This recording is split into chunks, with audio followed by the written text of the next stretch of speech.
हमने अब तक अपने 12वीं का पहला चैप्टर केमिस्ट्री में 12वीं के पहले चैप्टर ठोस अवस्था का एक लेक्चर डाल चुके हैं। अब हम दूसरे लेक्चर को पढ़ते हैं। ठीक है, आपसे एक रिक्वेस्ट है कि आप रेगुलर इन लेक्चरों को देखें और जो हम यहाँ पे दिखाते हैं उसे नोट भी करें। वैसे हम YouTube पर अपने इस प्रकार के notes, hand writing notes PDF के जरिए आपको प्रोवाइड्स करा देंगे, आप वहाँ से भी इन्हें नोट कर सकते हैं। ठीक है, तो अब हम अपना दूसरा लेक्चर शुरू करते हैं। इस लेक्चर में हम कुछ महत्वपूर्ण डेफिनेशंस पढ़ेंगे, जैसे कि मैंने लिखा हुआ है क्रिस्टल जालक, जिसे हम क्या बोलते हैं इंग्लिश में, क्रिस्टल लेटिस। इसके बाद है जालक बिंदु या जालक स्थल क्या होता है, क्रिस्टल तल क्या होता है, एकक कोष्टिका या इकाई सेल क्या होती हैं, एकक कोष्टिका के पैरामीटर क्या होते हैं, एकक कोष्टिका के प्रकार, कितने प्रकार की एकक कोष्टिका होती हैं। इसके बाद है समन्वय संख्या या उपसह संयोजन संख्या, इंग्लिश में बोलते हैं कोऑर्डिनेशन नंबर। और फिर इसके बाद एक क्वेश्चन है और इसके में रह गया प्रति एकक कोष्टिका में कणों की संख्या। ठीक है, हमने अपने पहले लेक्चर जो हमने बनाया था ठोस अवस्था का, उसमें हमने ठोस क्या होता है, ठोस कितने प्रकार के होते हैं, प्रकार में हमने पढ़ा था क्रिस्टलीय ठोस, अक्रिस्टलीय ठोस। फिर उसके बाद हमने पढ़ा था क्रिस्टलीय ठोस कितने प्रकार के होते हैं। तो अवयवी कणों के आधार पर उन्हें 4 वर्गों में डिवाइड किया गया था। पहला सहसंयोजक या नेटवर्क ठोस था, दूसरा आयनिक ठोस था, तीसरा आणविक ठोस था और चौथा धात्विक ठोस था। इन सभी ठोसों के हमने बारे में पढ़ा था कि कौन सा ठोस किन अवयवी कणों से मिलकर बना होगा, उनका गलनांक क्या होगा, उनमें किस प्रकार का बंध होगा, उनकी चालकता क्या होगी। इस प्रकार का हमने पहले लेक्चर में अपना सब कुछ पढ़ा दिया था। तो अब हम शुरू करते हैं अपना ठोस अवस्था का दूसरा लेक्चर, जिसमें हम पहली डेफिनेशन पढ़ेंगे क्रिस्टल जालक क्या होता है। ये हमने अपने पहले लेक्चर में आपको बताया था कि कोई भी ठोस होगा वो अवयवी कणों से मिलकर बना होता है।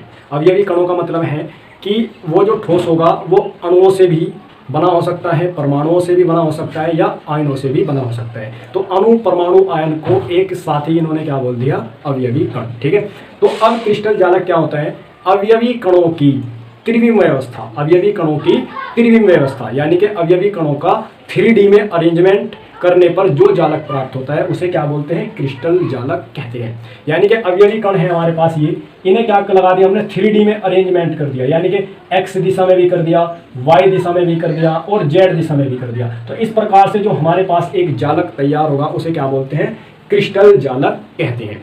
इसके बाद दूसरी डेफिनेशन है जालक बिंदु या जालक स्थल क्या होता है। जालक बिंदु या जालक स्थल क्या होता है, ये जो पॉइंट है, जो अवयवी कण है, इन अवयवी कणों को हम क्रिस्टल में किसके द्वारा दर्शाते हैं, एक बिंदु के द्वारा दर्शाते हैं और इन्हीं बिंदुओं को हम क्या बोलते हैं, जालक बिंदु या जालक तल कहते हैं। ठीक है, इसके बाद है अगली डेफिनेशन है क्रिस्टल तल।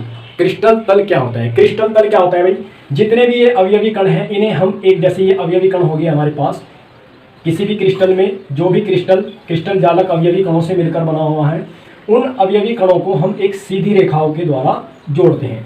सीधी रेखाओं के द्वारा इसलिए जोड़ते हैं ताकि इनकी ज्यामिति को हम व्यक्त कर सके। ठीक है, तो इसे क्या बोलते हैं, क्रिस्टल तल बोलते हैं। यानी कि डेफिनेशन क्या है भाई, इसकी डेफिनेशन है कि क्रिस्टल बिंदुओं को सीधी रेखाओं द्वारा जोड़ा जाता है जिससे क्रिस्टल की ज्यामिति व्यक्त की जा सके।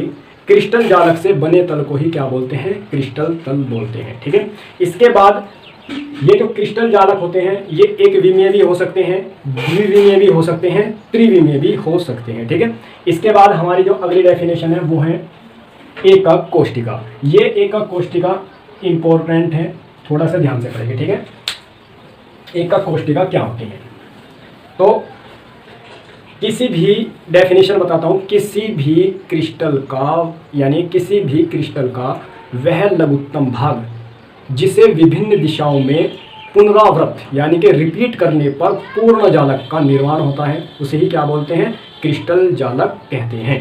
जैसे हमारे पास एक ये इस प्रकार का मान लो एक यूनिट सेल है, क्या बोलते हैं, यूनिट सेल। यूनिट सेल इसी तरह के मैं बहुत सारे इधर भी लगा दूँ, इधर भी लगा दूँ, नीचे भी लगा दूँ, ऊपर भी, इधर भी और पीछे भी, तो इससे क्या होगा, एक जालक प्राप्त होगा। क्या प्राप्त होगा, एक जालक। और ये जो अकेली होगी ये एक छोटा सा भाग है जिसकी हमने सभी दिशाओं में क्या करा है, पुनरावृत्ति करी है, यानी कि सभी दिशाओं में बहुत सारी संख्या में लगाए हैं। तो यही छोटा सा भाग क्या कहलाएगा, इसका यूनिट सेल या एकक कोशिका कहलाती है। ठीक है, तो यानी कि एकक कोशिका की डेफिनेशन क्या है कि क्रिस्टल जालक का वह लघुत्तम भाग जिसे विभिन्न दिशाओं में पुनरावृत्त करने पर पूरा जालक प्राप्त होता है उसे क्या बोलते हैं, एकक कोशिका कहते हैं। अब इसके बाद है एकक कोशिका के पैरामीटर। एकक कोशिका के पैरामीटर क्या होते हैं, कोई भी हमारे पास इस प्रकार की एकक कोशिका है, जैसे मैं बना देता हूं ये एकक कोशिका है, जैसे मैंने क्या बना दी, एक एकक कोशिका बना दी। ये मान लिया x है, ये मान लिया y है और ये क्या मान लिया z है। तो इसकी जो ये कोर है क्या है, कोर, ये वाली ये वाली ये वाली और ये वाली, ये मान ली a, ये b और ये क्या मान ली c। इन कोर के बीच का कोण ये मान लिया अल्फा है, ये मान लिया बीटा है और ये क्या मान लिया गामा है। तो इसके जो दो पैरामीटर होते हैं, एकक कोशिका के दो ही पैरामीटर होते हैं, एक तो a b c। कहने का मतलब कोर की लंबाई, एक तो पैरामीटर हो गया इसका पहला कोर की लंबाई, और दूसरा जो पैरामीटर होता है कोर के बीच का कोण, कोर के बीच का कोण, जिन्हें हम किससे प्रदर्शित कर रहे हैं भाई, अल्फा बीटा और गामा से। यानी कि ये दो पैरामीटर ऐसे पैरामीटर हैं जो किसी भी एकक कोशिका की आकृति और साइज के बारे में हमें बताते हैं। ठीक है, तो ये क्या होते हैं, दो पैरामीटर होते हैं जो क्या बताते हैं, किसी भी एकक कोशिका के साइज और आकृति के बारे में, यानी कि हमें उसके बारे में जानकारी देते हैं। इसके बाद जो अगली डेफिनेशन है, ये छोटी छोटी डेफिनेशन है जो तुम्हें ऐसे याद रखनी है। ठीक है, इसके बाद है एकक कोशिका के प्रकार। एकक कोशिका के प्रकार ये भी क्या है, इंपॉर्टेंट है। एकक कोशिका भाई दो प्रकार की होती है। कितने प्रकार की, दो प्रकार की एकक कोशिका होती है, दो प्रकार की। पहली होती है आद्य एकक कोशिका। आद्य एकक कोशिका या इसे वही सरल एकक कोशिका भी बोलते हैं। एकक कोशिका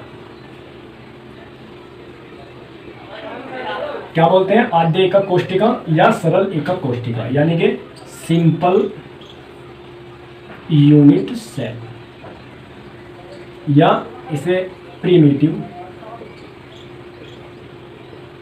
यूनिट सेल भी बोलते हैं। ठीक है, दूसरी क्या होती है, केंद्रित एकक कोशिका। केंद्रित एकक कोशिका, ठीक है।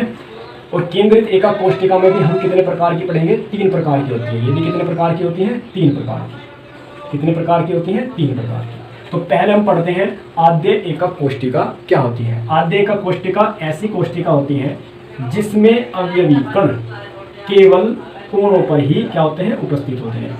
ऐसी एकक कोशिका जिसमें अवयवी कण केवल कोणों पर ही क्या होंगे, उपस्थित होंगे। तो ऐसी एकक कोशिका को क्या बोलते हैं, हम आद्य एकक कोशिका बोलते हैं। जैसे तुम्हें दिख रहा होगा हर एक अवयवी कण, कितने अवयवी कण है, 1 2 3 4 5 6 7 8 अवयवी कण, ये क्या हैं, केवल कोणों पर ही क्या है, उपस्थित है। तो ऐसी एकक कोशिका क्या कहलाती है, आद्य एकक कोशिका या सरल एकक कोशिका कहलाती है। अब इसके बाद हम पढ़ते हैं केंद्रित एकक कोशिका। केंद्रित एकक कोशिका होती है भाई तीन प्रकार की। अभी बताया मैंने कितने प्रकार की होती है, तीन प्रकार की। पहली होती है अंतः केंद्रित एकक कोशिका। अंतः केंद्रित एकक कोशिका, अंतः केंद्रित एकक कोशिका ये कैसी कोशिका होती है, ऐसी एकक कोशिका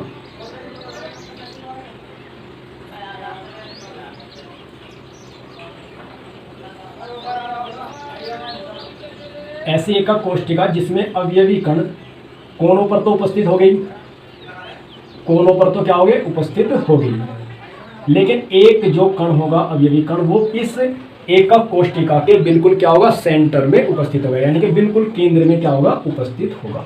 जैसे मैं तुम्हें इस तरीके से दिखा रहा हूं केंद्र बना के।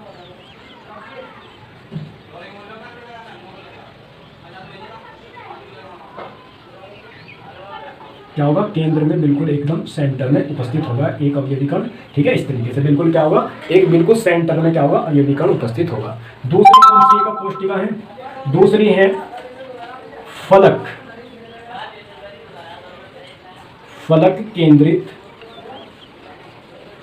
एकक कोशिका, एकक कोशिका, फलक केंद्रित एकक कोशिका, फलक केंद्रित एकक कोशिका। ये कैसी होगी भाई, कि ऐसी एकक कोशिका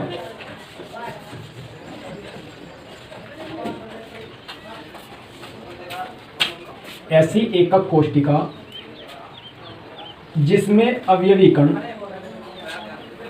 कोनों के अतिरिक्त, कोनों पर तो उपस्थित हो गई, कोनों के अतिरिक्त इसके 6 फलकों पर भी क्या हो गए, उपस्थित हो गए। जैसे कि ये एकक कोशिका मान लीजिए आप, इसके 6 फलक है, 1 फलक, 2 फलक, 3, 4, 5, 6। तो इन फलक के बिल्कुल क्या होगा, सेंटर में भी क्या होगा, एकक अवयवी कण उपस्थित होगा। जैसे मैं बना देता हूँ, ये फलक तुम्हें दिखाई दे रहा होगा, इस फलक के सेंटर में एक अवयवी कण रख दिया। ये फलक तुम्हें दिखाई दे रहा होगा, इसके सेंटर में एक अवयवी कण रख दिया।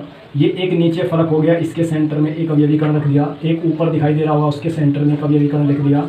एक ये पीछे ये वाला, इसके सेंटर में एक अवयवी कण रख दिया। एक इस सामने, इसके सेंटर में एक अवयवी कण मैंने रख दिया। तो ये कैसी एकक कोशिका है, फलक केंद्रित एकक कोशिका कहलाती है। अब तीसरी लास्ट, अंत्य, अंत्य या आधार, आधार एकक कोशिका, एकक कोशिका, अंत्य या आधार एकक कोशिका क्या होती है भाई, ऐसी एकक कोशिका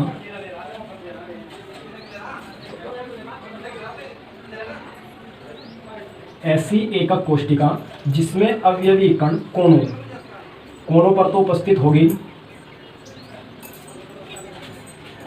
कोनों के अतिरिक्त क्या होगा, किन्हीं भी 2 आमने सामने वाले फलकों के केंद्र में भी क्या होगा, एकक अवयवी कण उपस्थित होगा। जैसे मैं ये बना दिया, आमने सामने वाले, एक ये हो गया,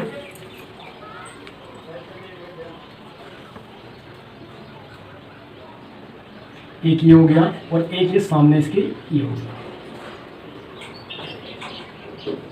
तो क्या होगा, आमने सामने वाले पर भी, किन्हीं भी 2 आमने सामने वालों पर हो सकता है, जरूरी नहीं इन 2 पे हो, ऊपर नीचे भी इसके सामने भी हो सकते हैं। ठीक है, तो ये कोशिका के क्या होंगे, हमारे एकक कोशिका के क्या होंगे, प्रकार होंगे। कितने प्रकार होंगे एकक कोशिका के, कितने प्रकार की होती है, 2 प्रकार की, आद्य और केंद्रित एकक कोशिका। केंद्रित एकक कोशिका में हमने पढ़ लिया, क्या पढ़ा है भाई, अंतः केंद्रित एकक कोशिका, फलक केंद्रित एकक कोशिका और अंत्य केंद्रित या आधार केंद्रित एकक कोशिका।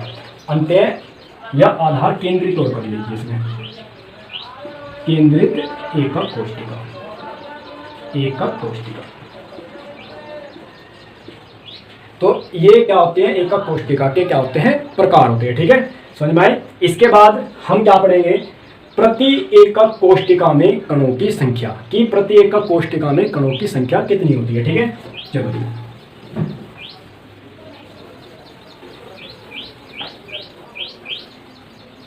अब क्या पढ़ेंगे, प्रति एकक कोशिका में,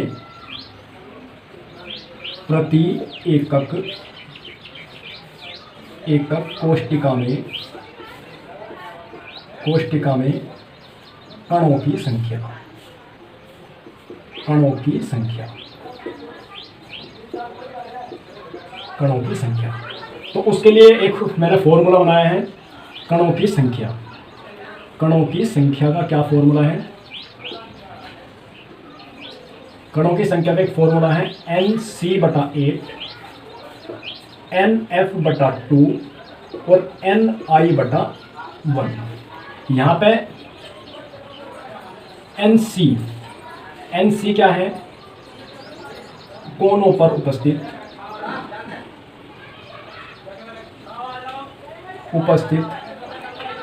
कणों की संख्या।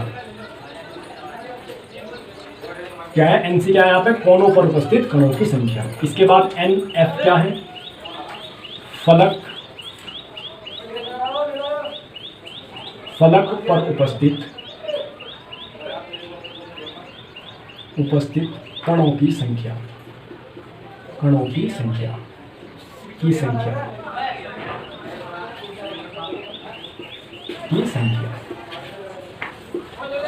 Ni क्या है? केंद्र में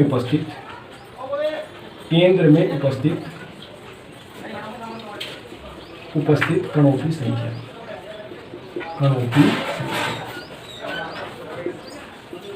ठीक है। अब हमने कितने प्रकार की कोष्टिका पढ़ी थी? अपने 2 प्रकार की। पहली कौन सी कोष्टिका थी? मैं यहाँ पे सभी को बना रहा हूँ।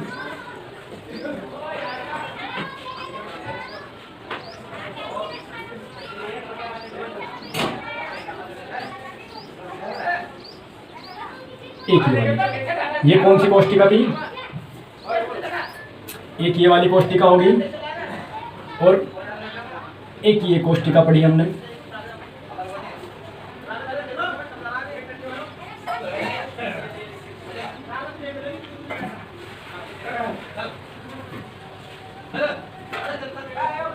और एक ये सेंटर में था इसके। ठीक है। एक क्या कोष्टिका पढ़ी हमने?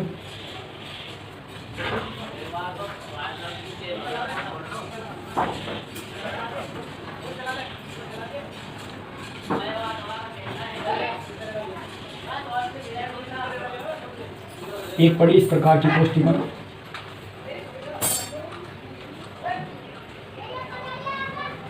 इस प्रकार की, और एक क्या पढ़ी? इस प्रकार की।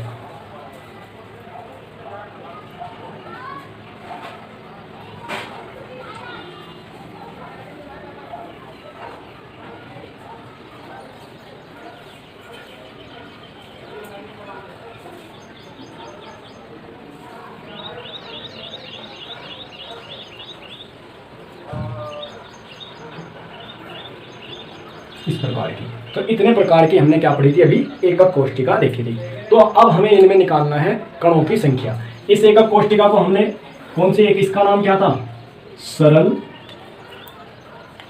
क्या नाम था इसका? सरल एकक कोष्टिका।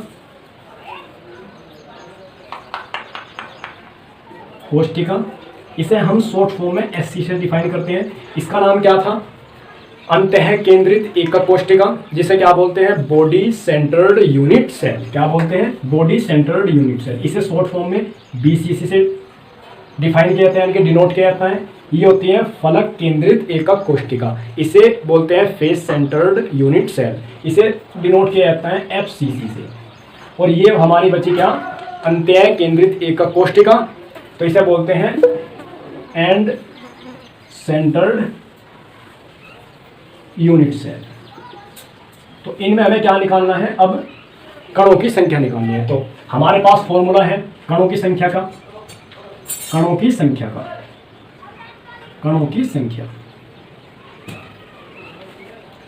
संख्या इसके लिए करते हैं, मैं ऐसे कर देता हूं इन्हें। इसके लिए करते हैं। इसके लिए क्या होगा? कणों की संख्या अगर हम किसके लिए निकाल रहे हैं? एससी के लिए। तो इसमें क्या है?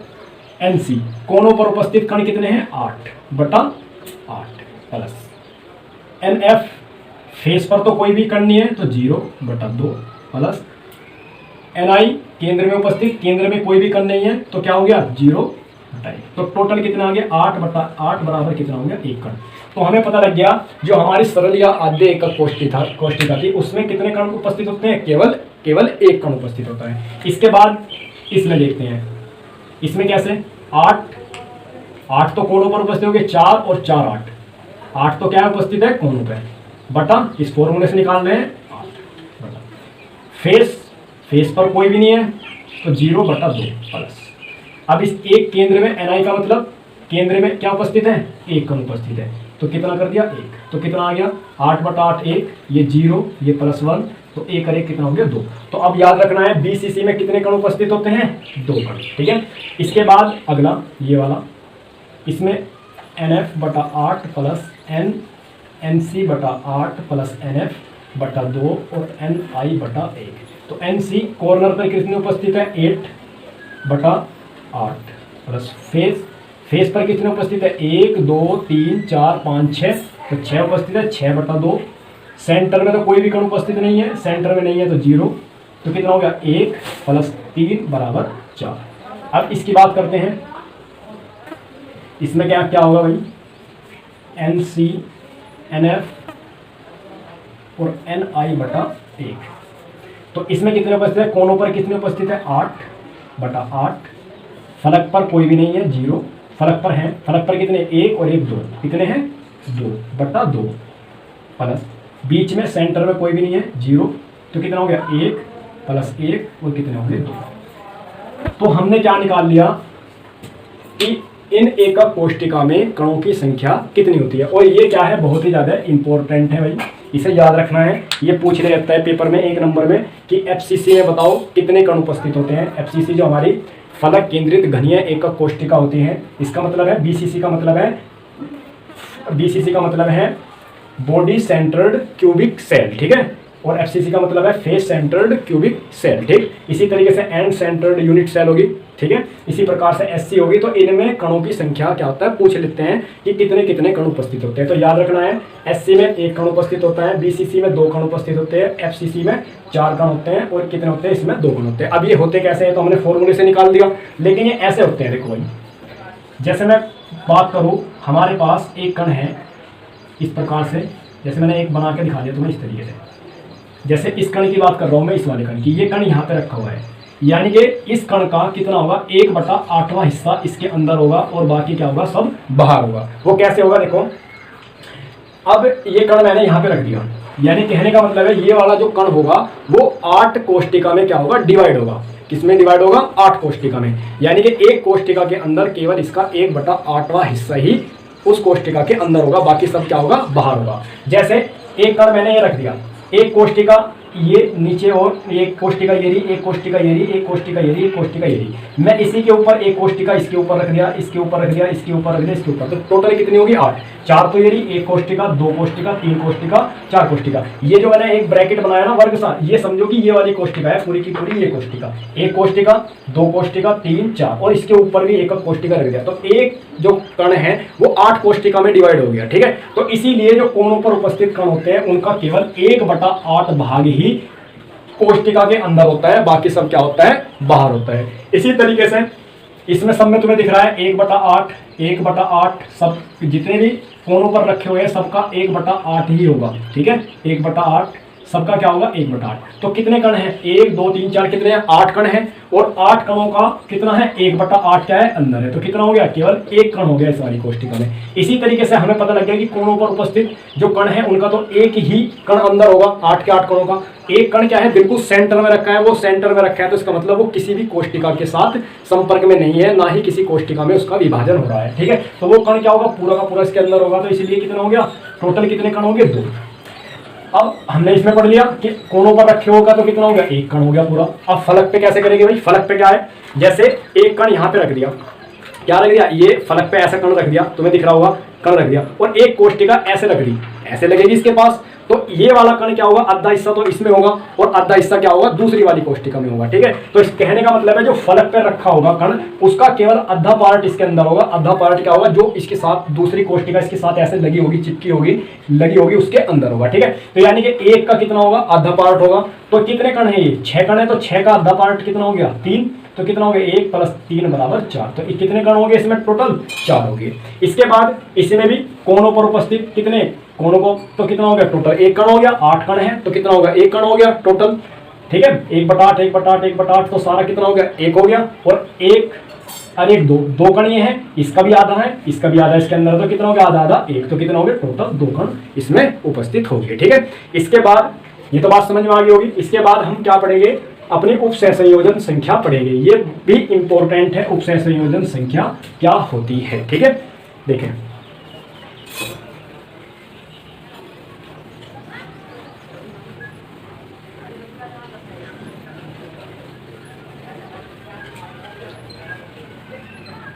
अब जो लास्ट क्या बचा हमारा, नेक्स्ट है क्या है, उपसह संयोजन संख्या। तो अगला क्या है, उपसह संयोजन संख्या क्या होती है, देखो, उपसह संयोजन संख्या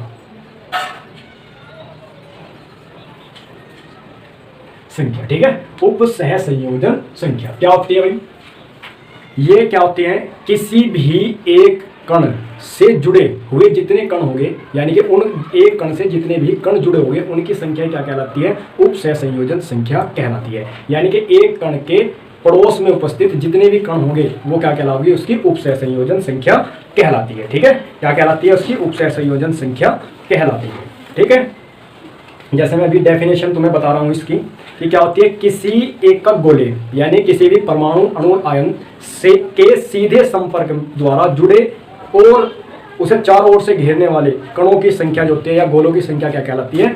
उस क्रिस्टल की उप सहसंयोजन संख्या कहलाती है। जैसे सिंपल सी भाषा में, जैसे हमारे पास एक गोला हो गया ये, यानी गोले का मतलब अवयवी कण है या अणु भी हो सकता है, परमाणु भी हो सकता है। अगर मैं इसके एक इधर बना दूं, एक इधर बना दूं, ठीक है, तो ये इस तरीके से मैं बनाता जा रहा हूं। तो देखो भाई, एक कण को हमने क्या कर लिया? एक कण इसमें सेलेक्ट कर लिया, जैसे कि ये कण हमने सेलेक्ट कर लिया ये वाला। तो ये कण किससे जुड़ा है? इससे भी जुड़ा है और इससे भी जुड़ा है। तो ये वाला कण कितने से जुड़ा है? 2 से। तो इसकी उप सहसंयोजन संख्या कितनी होगी? 2 ही होगी। इसमें प्रति एक गोला 2 से जुड़ा है। ये वाला गोला इससे भी जुड़ा है, इससे भी जुड़ा है, तो इसकी उप सहसंयोजन संख्या क्या होगी? 2 होगी। इसी प्रकार जैसे मैं और ले लूँ ये वाला गोला, इसके चारों ओर मैंने ऐसे बना लिए, तो कितनों से जुड़ा है? ये एक गोला डायरेक्ट कितने गोलों के संपर्क में है? 1 2 3 4 5, तो इसकी उप सहसंयोजन संख्या कितनी होगी? 5 होगी। इसी प्रकार से एक मैं ऐसे बना दूं, अब ये गोला कितने से जुड़ा हुआ है? 1 2 3 4 5 6, तो कितने से जुड़ा हुआ है? 6 से, तो इसकी उप सहसंयोजन संख्या कितनी होगी? 6 होगी। कहने का मतलब है एक गोला जितने गोलों के डायरेक्ट संपर्क में होगा वही उसके क्या कहलाएगी? उप सहसंयोजन संख्या कहलाएगी। ठीक है, समझ में आई बात? क्या कहलाएगी? उप सहसंयोजन संख्या कहलाएगी। और ये याद रखना है तुम्हें भाई, एससी की उप सहसंयोजन संख्या कितनी होती है, बीसीसी की कितनी होती है और एफसीसी की कितनी होती है, ये तुम्हें नोट रखना है, याद भी रखना है। ठीक है, इसकी कितनी होती है? 6, इसकी कितनी होती है? 8 और इसकी कितनी होती है? 12। ये इंपॉर्टेंट है, याद रखना। जो एससी होती है हमारी, एक एससी जो सिंपल यूनिट सेल होती है उसकी उप सहसंयोजन संख्या कितनी होती है? 6। यानी ये कहने का मतलब है उसमें एक कण 6 कणों के द्वारा जुड़ा होता है, तो कितनी होगी? 6 उप सहसंयोजन संख्या। यहाँ पे कितनी होती है? 8 होती है। कितनी होती है? 8 होती है। यहाँ पे एक कण डायरेक्ट कितनों कणों से जुड़ा होता है? 8 कणों से जुड़ा होता है। एफसीसी में कितना जुड़ा होता है? 12 से। ये वाली जो बात है ये अभी आगे जब पढ़ोगे, हम पढ़ेंगे इसमें निविड़ संकुलित संरचना है, उसमें तुम्हें डायरेक्ट हम बता देंगे किसी तरीके से कि इसकी उप सहसंयोजन संख्या 12 है, इसकी 8 है, इसकी 6 होती है। ठीक है, वहां पे अच्छे से समझ में आ जाएगा। फिलहाल अभी इतना याद रखना है कि एससी की उप सहसंयोजन संख्या 6 होती है, बीसीसी की उप सहसंयोजन संख्या 8 होती है और भाई एफसीसी की उप सहसंयोजन संख्या कितनी होती है? 12 होती है। बात समझ में आई? इसके बाद आगे मैंने एक क्वेश्चन लिखा हुआ है भाई, क्या क्वेश्चन लिखा हुआ है? ये क्वेश्चन है कि CaF2 क्रिस्टल में, कोई एक CaF2 क्रिस्टल है, उसमें Ca2 पॉजिटिव आयन FCC क्रम में उपस्थित है। FCC क्रम में क्या है? व्यवस्थित है, व्यवस्थित है। एकक कोष्टिका में हमें बताना है F नेगेटिव आयनों की संख्या कितनी होगी। ठीक है, इंपॉर्टेंट क्वेश्चन है, अच्छा है। ठीक है, तो हमें क्या होता है कि भाई हमारे पास कोई भी एक CaF2 क्या है? क्रिस्टल है, और उसमें से जो Ca2 पॉजिटिव आयन है वो किस क्रम में उपस्थित है? FCC क्रम में क्या है? उपस्थित है। FCC का नाम सुनते ही तुम्हारे दिमाग में एकदम आ जानी चाहिए, क्या आना चाहिए भाई? कि जो FCC क्रम का मतलब है कि जो Ca2 पॉजिटिव आयन है वो कहाँ उपस्थित होंगे? एक तो कोनों पे उपस्थित होंगे, कहाँ उपस्थित होंगे? कोनों पर उपस्थित होंगे। यानी कि Ca2 पॉजिटिव आयन यहाँ भी है, Ca2 पॉजिटिव आयन यहाँ भी है, Ca2 पॉजिटिव आयन यहाँ भी है, Ca2 पॉजिटिव आयन यहाँ भी है, Ca2 पॉजिटिव आयन यहाँ भी है। क्योंकि हमने पढ़ लिया है कि ये किसमें है? FCC क्रम में व्यवस्थित है। FCC क्रम में व्यवस्थित का मतलब हमें पता है कि FCC तो भाई ऐसी संरचना होती है जिसमें कोनों पर भी उपस्थित होते हैं और साथ ही साथ फलकों पर भी क्या होते हैं? उपस्थित होते हैं। कहने का मतलब फिर फलकों पर भी उपस्थित होंगे। क्या हो गए? फलकों पे भी, ये रख दिए फलक पे भी, कहाँ हो गए? फलक पे भी उपस्थित होंगे। ये इस वाले ये फलक पे भी उपस्थित होंगे और ये फलक पे भी उपस्थित होंगे। तो यानी कि मैंने क्या करा? हर एक Ca2 पॉजिटिव आयन कोनों पे भी रख दिया और 6 के 6 फलक पे भी रख दिया। तो मुझे क्या याद करना? मुझे इसमें पता लगाना है कि Ca2 पॉजिटिव आयन आखिर है कितने इस क्रिस्टल में। तो अभी हमने पढ़ा था, कितने पढ़े थे भाई? FCC में कितने कण होते हैं? 4 कण। तो भाई ये जो कोनों पे रखे हुए हैं, ये जो कोनों पे रखे हुए हैं ये वाले, इनका 8 कण रखे हुए। Ca2 पॉजिटिव कितने रखे हुए हैं? 8 रखे हुए हैं। तो 8 का मुझे पता है कि 8 जो कण रखे हुए हैं उनका कितना 8वां हिस्सा क्या रहता है? अंदर होता है। तो यानी कि कोनों पे तो जो जितने भी Ca2 पॉजिटिव कोनों पे रखे हैं उनका तो केवल एक Ca2 पॉजिटिव है अंदर इस क्रिस्टल के, यानी कि इस यूनिट सेल के। और जो फलकों पे रखे हैं उनके कितने हैं भाई? 6 ये क्या रखे हैं? फलकों पे रखे हुए हैं, तो इसका कितना है 3 है। तो यानी कि 3 Ca2 पॉजिटिव क्या है इसके फलकों पे जो रखे हुए हैं, ठीक है। इसके बाद टोटल कितने होंगे 4। तो मुझे पता लग गया कि 4 Ca2 पॉजिटिव आयन इसमें उपस्थित है। इस FCC क्रम में जो Ca2 पॉजिटिव आयन जुड़े हुए हैं ना, तो मुझे टोटल पता लग गया 4 उपस्थित है, ठीक है। तो 4 उपस्थित है, मुझे इतना पता है कि एक Ca के साथ कितने जुड़े हैं 2F, तो 4 के साथ कितने चाहिए होंगे 8। कितने भाई, एक Ca के साथ तो कितने लग रहे हैं 2F लग रहे हैं। तो भाई F नेगेटिव एक Ca2 पॉजिटिव के साथ कितने हैं 2F नेगेटिव, तो 4 Ca2 पॉजिटिव आयन के साथ कितने चाहिए होंगे 8 चाहिए हो गया, नहीं बताओ, ठीक है। तो ये कितना हो गया, इसका सिंपल सा आंसर क्या आ गया कि कितने F नेगेटिव आयनों की संख्या की आवश्यकता होगी, यानी कि इस एकक कोष्टिका में F आयनों की संख्या कितनी होगी 8 होगी, ठीक है। और थोड़ा सा सिंपल कर लो इस तरीके से, ज़्यादा दिक्कत मत लो भाई। हमें इतना पता है कि Ca2 पॉजिटिव आयन FCC क्रम में व्यवस्थित है, तो Ca2 पॉजिटिव FCC क्रम में व्यवस्थित है, तो इसका मतलब समझ जाओ कि Ca2 पॉजिटिव आयनों की संख्या क्या होगी 4 ही होगी, क्योंकि हमने पढ़ लिया है कि Ca2 पॉजिटिव हमने पढ़ लिया है कि FCC में जो कणों की संख्या होती है वो 4 ही होती है, ठीक है। तो Ca2 पॉजिटिव कहता चाहे वो F नेगेटिव कहता, तो कणों की संख्या कितनी होनी थी 4 ही होनी। तो यहाँ से मुझे साफ पता लग गया कि हमारे पास 4 Ca2 पॉजिटिव है, इनसे हमने पता लगा लिया, क्योंकि इस Ca2 पॉजिटिव FCC क्रम में व्यवस्थित है, तो 4 Ca2 पॉजिटिव हो गए, और 4 एक Ca के साथ हमारे 2F जुड़े हैं, तो 4 के साथ कितने जुड़ जाएंगे 8 है, तो कणों की संख्या कितनी आ गई 8 आ गई, ठीक है। इसके बाद फिर एक क्वेश्चन और है, एक क्वेश्चन क्या है भाई, देखो ये भी देख लो, ये क्वेश्चन बोर्ड में भी आया हुआ है, सन 2016 में पूछ रखा है। क्या क्वेश्चन है, NaCl में क्वेश्चन है NaCl में NaCl क्रिस्टल में Cl नेगेटिव आयन FCC कर्म में व्यवस्थित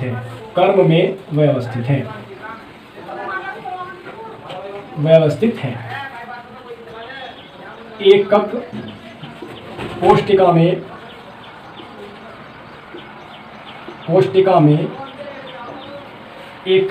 में Cl नेगेटिव आयनों की संख्या की गणना करो। तो कैसे करेंगे भाई, NaCl एक क्रिस्टल है, जिसमें Cl नेगेटिव किसमें उपस्थित है FCC में उपस्थित है। तो FCC में उपस्थित है तो समझ जाओ कि Cl नेगेटिव FCC में उपस्थित है, तो इसका मतलब Cl नेगेटिव आयनों की संख्या कितनी होनी है भाई 4 ही होनी होगी। देख लो भाई, अब की बार उसने क्या कह दिया, ये हमने एक कोष्टिका बना ली, यहाँ भी Cl नेगेटिव, यहाँ भी Cl नेगेटिव, यहाँ भी Cl कोनों पे भी होगा, और कहाँ होगा फलकों पे भी होगा। कहाँ होगा फलकों पे भी होगा, कहाँ होगा सारे फलकों पे भी होगा, 6 के 6 फलकों पे भी होगा। तो कहने का मतलब कितने Cl नेगेटिव हो गए 4 Cl नेगेटिव, बस आंसर आ गया इसका, ठीक है। इसके बाद एक क्वेश्चन है भाई, ये भी बढ़िया क्वेश्चन है कि क्वेश्चन है एक घनीय संरचना वाला यौगिक है कोई भी, जैसे मैं लिख देता हूँ क्वेश्चन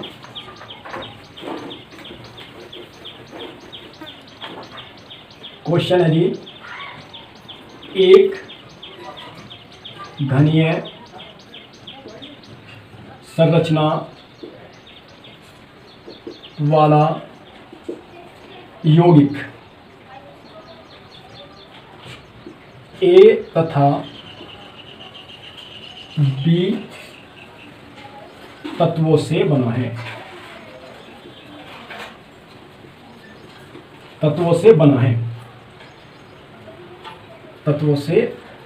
है। इसमें A परमाणु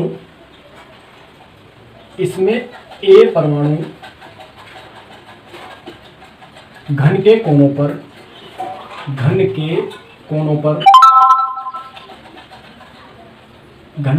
पर तथा B परमाणु फलक के केंद्र पर उपस्थित हैं, केंद्र पर है, ठीक है। यौगिक का सूत्र ज्ञात करें। देखो, तो हमें क्या कहा है भाई क्वेश्चन में, एक घनीय संरचना वाला यौगिक, कोई भी एक घनीय संरचना वाला यौगिक है, उसमें वो किससे बना है, ए तथा बी तत्वों से बना है। ए परमाणु घन के कोनों पर उपस्थित है और बी परमाणु फलक केंद्र पर उपस्थित है। तो यौगिक का हमें क्या बताना है, सूत्र बताना है। तो देखो उसने क्या कहा है भाई,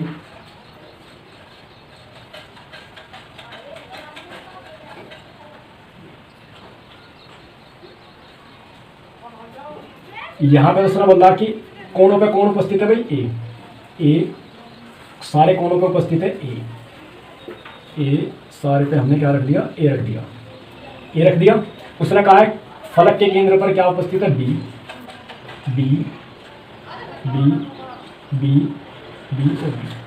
ठीक है, तो अब हमें पता है केंद्र पर उपस्थित है ए, तो ए के टोटल कितने परमाणु होंगे, ए का कितना परमाणु होंगे, केवल एक। हमने पढ़ रखा है कि भाई कोनों पर उपस्थित 8 कणों का कितना होता है, केवल एक ही तो कण होता है, तो कितना हो गया, केवल एक ए हो गया।